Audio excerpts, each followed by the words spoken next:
Get your free copy of the complete tutorial at www.teachucomp.com/free.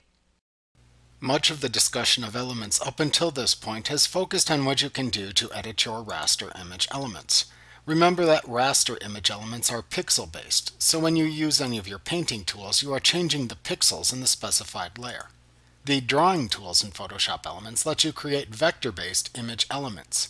A vector object is defined in mathematical terms.